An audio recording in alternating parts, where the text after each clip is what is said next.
Hello tout le monde, c'est Atreid, votre conseiller en investissement financier certifié en France. Et on va faire aujourd'hui une petite vidéo un peu plus courte que d'habitude pour parler de deux sujets qui sont primordiaux pour moi et qui vont certainement t'amener à une nouvelle réflexion sur ce marché qui est hyper importante. Première chose, on n'est pas du tout baissier. Il y a encore des gens qui ici sont clairement en train de dire que c'est un piège, qu'on va aller plus bas et qui sont très négatifs. Ça, je vois beaucoup de youtubeurs qui en parlent. C'est pas le cas.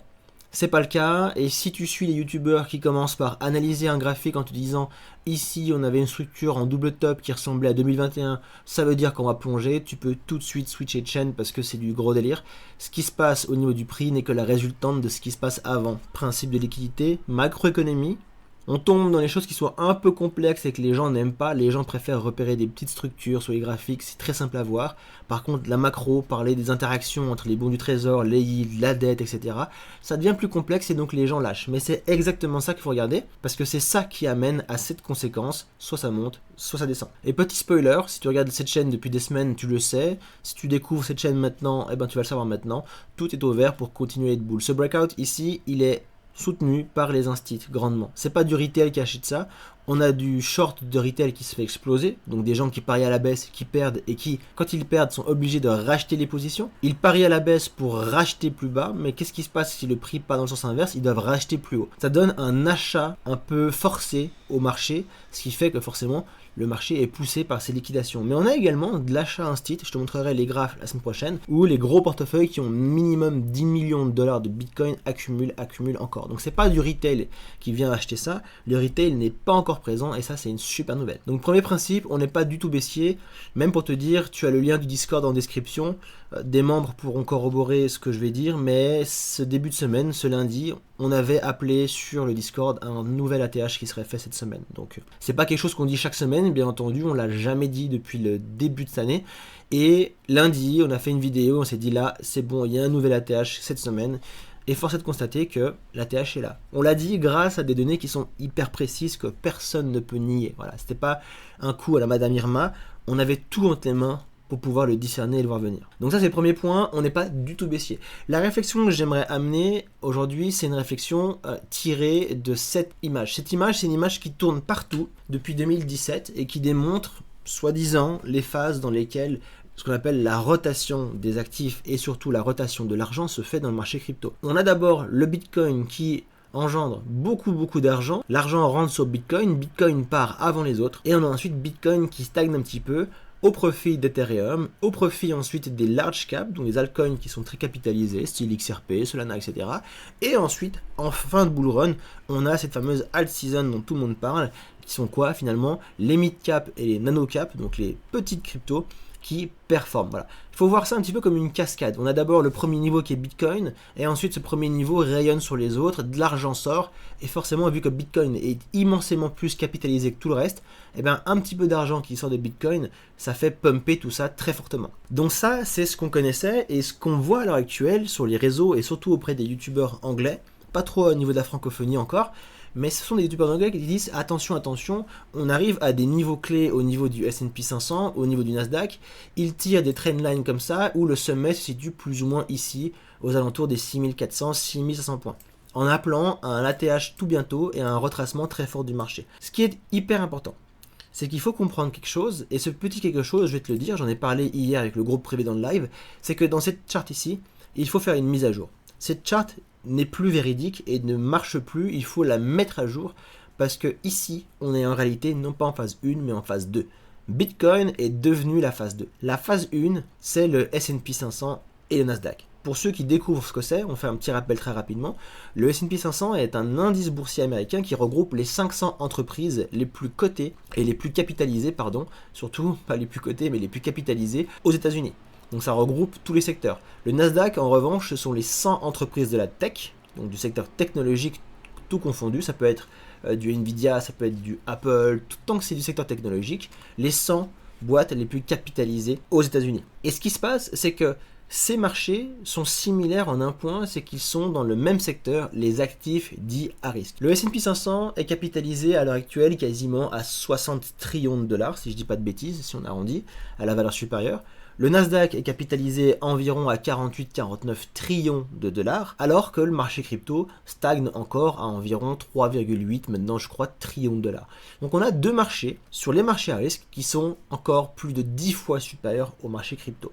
Et donc si on fait une hiérarchie, on a d'abord le SP500 et le Nasdaq, ensuite on a quelque chose de plus volatile, de plus risqué qui est Bitcoin, ensuite on a Ethereum, ensuite on a les large cap et ensuite on a les small cap. Ça va dans cet ordre en termes d'importance et en termes de risque. Et ce qu'il faut comprendre, c'est que la courbe du risque, elle suit une évolution bien précise. Quand on commence à évoluer dans le temps, imaginons que ici on est en début de bull run et qu'on monte, il y a de plus en plus de liquidité qui va être créée. Et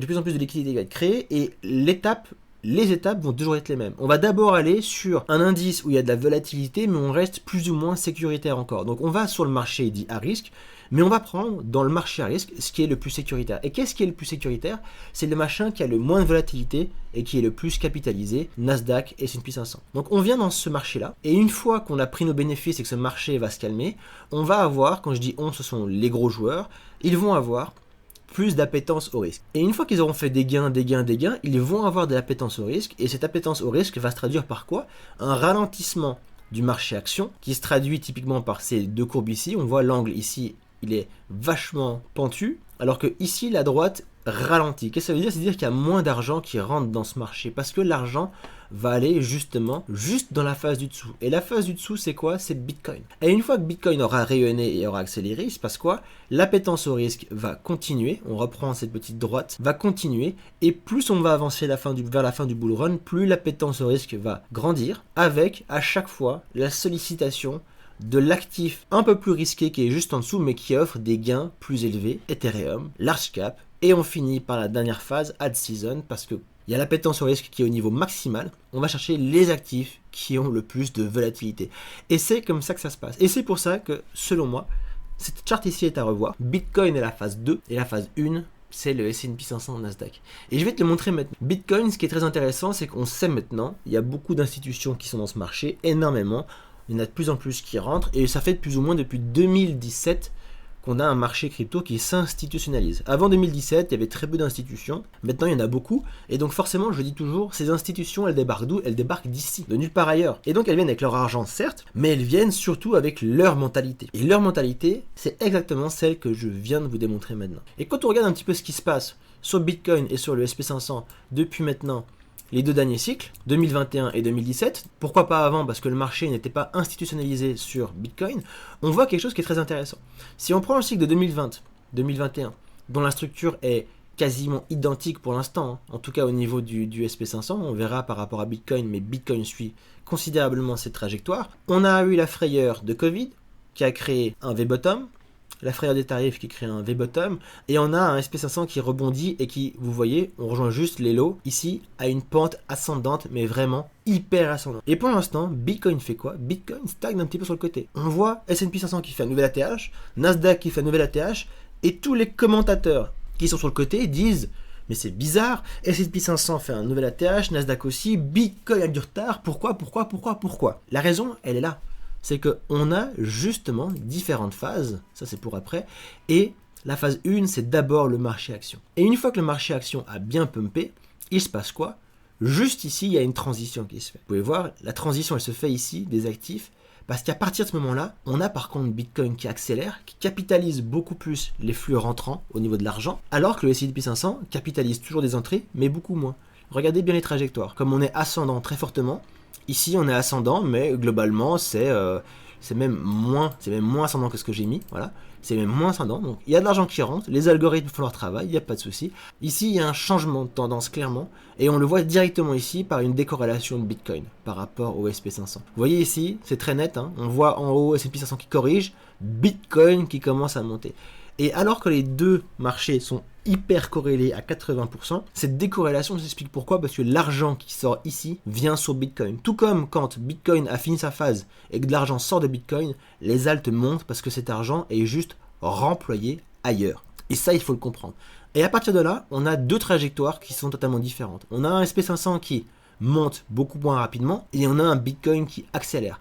A l'inverse, si on avait encore une troisième charte en dessous, on aurait pu mettre les altcoins. Et une fois que Bitcoin ici finit son accélération et qu'il rentre dans une phase où il décélère, il monte toujours mais il décélère, c'est là où les altcoins montent énormément. Parce qu'on a de nouveau cette espèce de transition de l'argent et du cash flow en cascade. D'abord le gros, puis le moins gros, puis encore le moins gros. D'abord le moins risqué, puis ensuite un truc plus risqué, puis ensuite le machin le plus risqué, le plus volatile, pour faire le plus de gains possible, encore et encore. Et ça, on le voit encore également en 2017, quand le marché a commencé à s'institutionnaliser sur Bitcoin. On remonte ici, de nouveau, si on zoome, on monte jusqu'à ça. SP500 qui monte drastiquement, vous voyez la courbe là, comme elle est vraiment ascendante, pentue. Bitcoin, pour l'instant, il fait quoi? Il fait rien. Il ne fait rien. 2017, j'étais pas là. J'aurais pas la prétention de dire que j'étais là, mais je pense que les gens qui étaient ici pétaient un plomb en se disant mais il se passe quoi, le SP500 il monte de fou, les actifs à risque montent et Bitcoin il fait quoi? Il fait rien du tout. Ici on a à peine une petite correction, Bitcoin prend cher et revient quasiment au même niveau qu'au début de la montée, et à partir de là il se passe quoi? On a cette petite correction du marché action qui vient donner un autre tempo.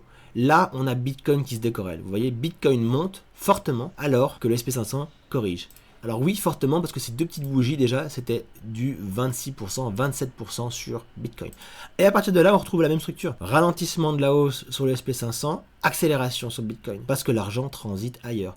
Et une fois que Bitcoin monte et stagne ici, les altcoins partent en furie. Donc il faut être au courant de cette rotation des actifs, et c'est exactement la même qu'on va voir maintenant. On pourrait avoir un SP500 qui va continuer de monter, toucher sa trendline ici, qui s'apparente à une résistance, il peut la breaker. Mais si on suit les structures qu'on a fait jusqu'à maintenant, peut-être qu'il ne la break pas, mais il monte de manière, vous voyez, il continue de monter, frotter sa trendline. Il peut la frotter hyper longtemps, c'est pas un souci. Donc ici, j'ai mis jusqu'en avril 2026, mais si on suit la cyclicité et qu'on arrive en fin d'année avec un top, il peut simplement faire comme ça, au niveau weekly, continuer de monter beaucoup moins rapidement, alors que Bitcoin, lui, va pousser une accélération avec les alts.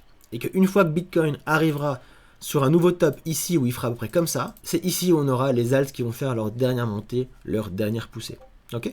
Donc ça c'est hyper important de le comprendre, et j'aimerais te montrer une deuxième image pour te montrer à quel point c'est véridique. Alors c'est un tout petit peu flou, parce que j'ai dû l'apprendre sur internet, j'avais pas accès à la newsletter de Bank of America, c'est la source ici.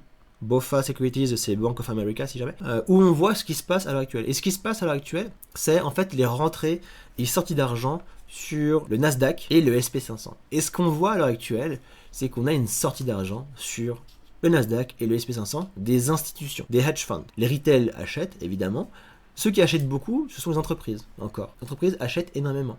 On a une exposition, c'est un nouveau narratif, ça tu le connais, des entreprises qui commencent à avoir beaucoup de leur trésorerie en actions de société, en parts d'ETF, en Bitcoin, en altcoin également, etc. C'est vachement le narratif du moment. Mais ce qu'on voit par rapport aux hedge funds et aux institutions, c'est qu'elles commencent à sortir du marché action. Et elles sortent du marché action, pourquoi? Parce qu'elles vont effectuer une rotation des actifs. Il y a une partie qui va aller sur le marché obligataire, ça je t'explique ce que c'est dans 2 secondes, mais il y a une grosse partie qui va aller sur le marché crypto, et c'est là qu'on va avoir une grosse accélération de Bitcoin. Cette grosse accélération de Bitcoin également, on l'a à chaque fois qu'on rentre en mode price discovery comme on l'appelle.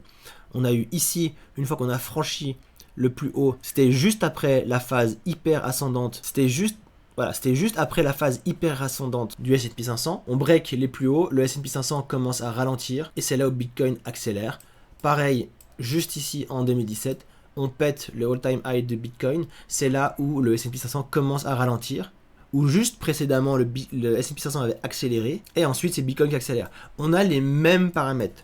On a une macro qui est hyper bullish, on le répète, c'est pas le souci. On a beaucoup de liquidités qui rentrent, et de plus en plus grâce aux politiques monétaires de la Fed et des autres banques centrales qui commencent à devenir vraiment très souples au niveau de l'apport de liquidités, et on a les mêmes structures. Accélération S&P 500 avant que Bitcoin break la TH. Et à partir du moment où Bitcoin break la TH, ralentissement du SP500, accélération de Bitcoin, décélération de Bitcoin, accélération massive des alts, même si ici, durant la phase de montée, les alts vont très bien performer. Et ce qu'on a vu avant, je t'ai dit, c'est légitimé par cette chart ici qu'on appelle le reverse repo. Le reverse repo, en gros, c'est quoi? Te prends pas la tête avec ça, c'est quelque chose de très simple. C'est l'excédent de cash des banques et des grosses institutions financières qui est placé auprès de la Fed, auprès de l'État, donc auprès généralement de bons du trésor et d'obligations étatiques. Donc en gros, elles ont beaucoup d'excédents de cash et elles vont en placer une partie au niveau des obligations d'État. Pourquoi? Parce qu'elles savent que ça commence un petit peu à puer sur le très long terme et donc elles vont se sécuriser un petit peu. Ça, on l'a vu sur 2021. 2021, on avait un narratif, rappelez-vous, on avait une inflation galopante qui montait et la Fed qui, à peu près à partir de mai-juin, a clairement dit que ça devenait trop et qu'ils allaient monter les taux. Donc ça, on l'a vu venir. C'est le genre de bear market qui sont hyper simples à voir venir parce que la Fed dit clairement on va monter les taux et on sait que c'est bearish. Donc l'excédent de cash réalisé sur les actifs à risque a été placé en partie en obligations étatiques parce que c'est très peu risqué. C'est pas pour les yields qu'ils le font, hein, c'est juste que c'est très peu risqué donc ils le font là. Une autre grosse partie a continué d'affluer justement sur les marchés à risque jusqu'au top du marché en novembre 2021. Si on reprend Bitcoin juste ici et qu'on note le début de la sortie des très gros joueurs du marché action et du marché crypto, c'était avril 2021. Avril 2021, c'était par rapport à ici. Il y a eu la première correction, certes, et ensuite le marché a artificiellement continué à monter. Pourquoi? Pour vendre forcément tous les bags au retail qui sont venus en se disant ça va continuer, alors qu'en fait non, là on n'allait pas continuer, on allait partir vraiment beaucoup plus bas. Et ça c'est une caractéristique qu'on a à chaque bull run et qu'on aura également sur ce marché. Donc note tout ça sur tes graphiques pour suivre ça en temps réel et tu verras c'est exactement ce qui va se passer. En attendant, moi je m'arrête là. Si tu as kiffé la vidéo, abonne-toi parce qu'ici on donne des vraies datas, des vraies données qu'il faut avancer de tout le monde. On parle pas dans le vent. Moi je m'arrête là pour aujourd'hui. C'était Atreides. Bonne journée. Bye bye.